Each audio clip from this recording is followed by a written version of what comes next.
Las dos partes de Wicked se han convertido en una de las representaciones más sugerentes del totalitarismo en el ámbito audiovisual reciente, al mostrar con claridad cómo se construyen y legitiman ese tipo de regímenes.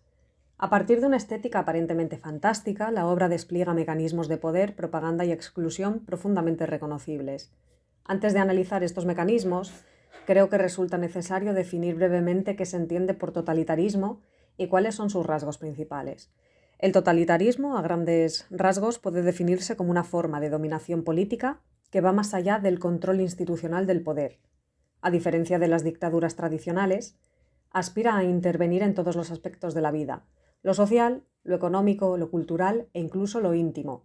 Este modelo político emerge tras la Primera Guerra Mundial, en un momento de crisis de la democracia liberal, cuando amplios sectores sociales se muestran receptivos a ideologías radicales que prometen orden, identidad y seguridad.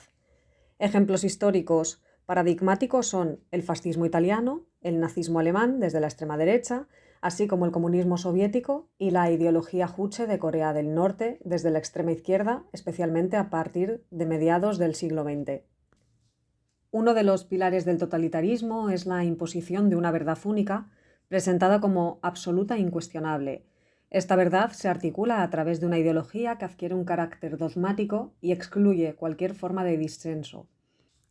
Tanto el nazismo como el estalinismo construyeron visiones del mundo cerradas y totalizadoras, capaces de explicar toda la realidad y de legitimar la represión y la violencia como medios necesarios para alcanzar un fin superior, la pureza racial o la dictadura del proletariado respectivamente. De ahí que estos sistemas hayan sido descritos como auténticas religiones seculares organizadas en torno a un Estado gobernado por un partido único. A esta lógica ideológica se suma la concentración extrema del poder en la figura de un líder carismático. El líder es representado como infalible, excepcional y depositario del destino colectivo. Adolf Hitler, Benito Mussolini y Joseph Stalin fueron presentados como encarnaciones vivas de la nación o de la clase trabajadora, anulando cualquier mediación de poder institucional y cerrando toda la posibilidad de oposición política o pluralismo político. El totalitarismo también se caracteriza por un rechazo frontal del individualismo. En ese marco, el valor del individuo desaparece en favor del colectivo, que debe someterse por completo al Estado.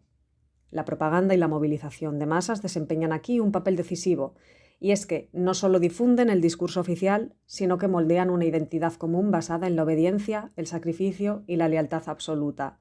La violencia constituye otro elemento estructural de estos regímenes y no se limita a eliminar a la oposición política, sino que se integra en la vida cotidiana como un mecanismo permanente de control. Los campos de concentración nazis y los gulags soviéticos representan la expresión más extrema de esta lógica, orientada a la eliminación del enemigo, que es una figura a menudo construida artificialmente mediante la propaganda. Joseph Goebbels, ministro de propaganda del Tercer Reich, sistematizó este proceso en sus conocidos 11 principios de la propaganda, que influyeron en otros regímenes totalitarios. Junto a ello, estos sistemas persiguen una homogeneidad social, cultural y racial. En la Alemania nazi, a través del ideal de la pureza aria, en la Unión Soviética, mediante una burocratización extrema y la erradicación sistemática de la disidencia ideológica. En el ámbito económico, el totalitarismo se traduce en un fuerte control estatal. En el caso del fascismo italiano, ese control adoptó la forma del corporativismo, es decir, un modelo que pretendía armonizar los intereses de los trabajadores y empresarios bajo la tutela del Estado, suprimiendo tanto la lucha de clases como cualquier forma de negociación autónoma. Y en este sentido es donde Wicked lo hace, desde mi punto de vista, particularmente bien, ya que funciona como una alegoría política del surgimiento de un régimen totalitario. Lejos de centrarse en el momento de máxima violencia del poder autoritario, la obra resulta especialmente valiosa porque analiza el proceso previo, es decir, cómo una sociedad aparentemente funcional acepta progresivamente la exclusión, la represión y la manipulación del poder. A través del conflicto entre Elphaba, el mago, y Glinda, se exponen los mecanismos sociales, psicológicos y políticos que permiten que el totalitarismo se consolide sin necesidad de una oposición masiva. Desde mi punto de vista, hay 6 puntos que se deben tener en cuenta. En primer lugar, el contexto de crisis como condición de posibilidad. Es decir, todo régimen totalitario necesita un terreno fértil. En Wicked, Oz no aparece como un lugar explícitamente devastado, pero sí como una sociedad inestable, temerosa y atravesada por tensiones sociales, especialmente en lo que se refiere a los animales. Esta sensación difusa de amenaza es fundamental, porque realmente el miedo no tiene que ser algo concreto, tiene que ser suficiente para que la población acepte soluciones autoritarias. Históricamente, este patrón es evidente en la Alemania de entreguerras. La derrota en la Primera Guerra Mundial, la crisis económica y la fragilidad institucional generaron un deseo colectivo de orden y liderazgo fuerte. De modo similar, el mago se presenta como esa figura que es capaz de poner orden en Oz, aun cuando su poder no esté basado en la legitimidad democrática, así como tampoco en capacidades reales. Es decir, el totalitarismo no surge en sociedades seguras, surge en sociedades ansiosas. En segundo lugar, tenemos la construcción del enemigo interno. Uno de los rasgos centrales del totalitarismo es la identificación de un grupo interno como amenaza. En Wicked, los animales cumplen esa función. Aunque históricamente han sido parte integral de Oz, el régimen comienza a redefinirlos como peligrosos, imprevisibles y moralmente inferiores, y esto se debe a que tienen capacidad de raciocinio. Este proceso es paralelo al antisemitismo nazi o a la persecución de enemigos del pueblo en la URSS. El enemigo no es externo, sino que vive dentro de la sociedad, lo que permite justificar la vigilancia, la censura y la represión como medidas defensivas. Es clave que el enemigo no sea elegido por lo que hace, sino por lo que realmente es. Los animales no cometen crímenes, simplemente existen. En este sentido, el régimen no responde a una amenaza real, sino que la reproduce y produce discursivamente, a través de la propaganda. En tercer lugar, nos encontramos con la deshumanización progresiva como antesala de la violencia. Es decir, en Wicked, la represión no comienza con la violencia abierta. Primero se limita a la voz de los animales. Luego se les excluye de los espacios educativos y sociales y finalmente se normaliza su encarcelamiento. Este proceso refleja una lógica histórica bien documentada, y es que antes del exterminio o la violencia sistematizada, el poder debe romper la empatía social. Cuando un grupo deja de ser percibido como plenamente humano, su sufrimiento deja de importar.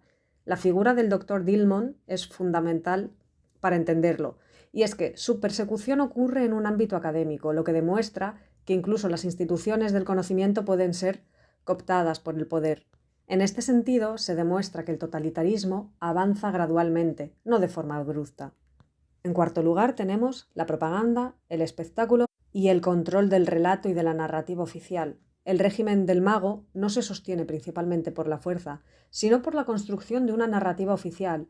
El mago se presenta como una figura grandiosa, mientras que Glinda funciona como un rostro amable del poder. Juntos encarnan dos dimensiones clásicas de la propaganda, el líder y el símbolo. La propaganda informa, pero también define la realidad. En Oz, el régimen decide quién es bueno, quién es malo y qué versión de los hechos debe recordarse y reconocerse como legítima. Elphaba no es combatida por lo que hace, sino por lo que representa, es decir, una amenaza al relato oficial. Este mecanismo es comparable con el control de los medios de los regímenes totalitarios del siglo XX, donde la verdad se sustituía por una versión funcional del poder. Controlar la historia es otra forma de controlar la sociedad. En quinto lugar tenemos a Glinda y la complicidad pasiva de la sociedad, es decir, uno de los aspectos más sofisticados de Wicked es que no se presenta el conflicto en términos simples del bien y del mal. Glinda no es una villana, simplemente es una mujer ambiciosa, ingenua y profundamente humana. Sin embargo, su decisión de colaborar con el régimen, aunque sea con buenas intenciones, muy entre comillas, la convierte en una pieza clave de su legitimación. Esto refleja una verdad incómoda, y es que los regímenes totalitarios no se sostienen solo por fanáticos, sino también por personas que priorizan su seguridad, prestigio o comodidad moral. Glinda representa a todos aquellos que no están de acuerdo con todo lo que se hace, pero que tampoco hacen nada. El silencio y la neutralidad realmente son dos mecanismos de injusticia estructural que se acomoda a este tipo de regímenes.